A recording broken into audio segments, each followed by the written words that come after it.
आता तुम्ही म्हणशील यार वळे उठून घेऊन निघालाय तरी कुठं सकाळचा.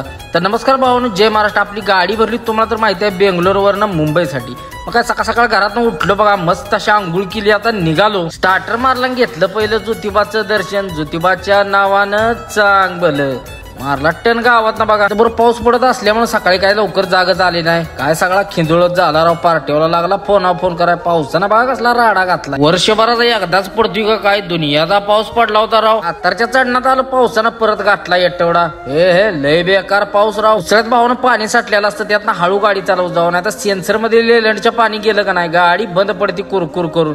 त्यामुळे गाड्या हळू चालवत जावा आणि फपालती पण गाडी त्यामुळे नियमात चाला. पावसामुळे आरशात बी काय दिसत नाही बघा. इंडिकेटर लावून 10 सेकंदानच गाडी लेपला घ्यायची. हे अन्य कधी गाडी धुते ती नाही काय माहिती. सगळा टायराचा कचरा आमच्याच गाडीवर. रांडेची कधी धुतच नाही ती गाडी. आलो आपल्या खांबाडकीच्या बोगद्यात. सीन बघा कसा नाद्या बाद दिसतोय. नवल्या ब्रिजला आलो तर नेहमीप्रमाणे जाम लागलेलंच आहे. आलो डायरेक्ट एक्सप्रेसलाच बघा. पार्टीवर लय फोन करायला लागला होता. मग लावलं रिपीट 88-90 अटाला उतराय काय सगळं मोकळंच लागलं. मग सान गेला घाट पार. आलो तर ट्रकवाला झाला होता पालता, झोपत गेला असणार बहुतेक. आलो डायरेक्ट एअरपोर्टच्या सिग्नललाच बघा. मर्सिडीज चालली होती आपल्या पुढे.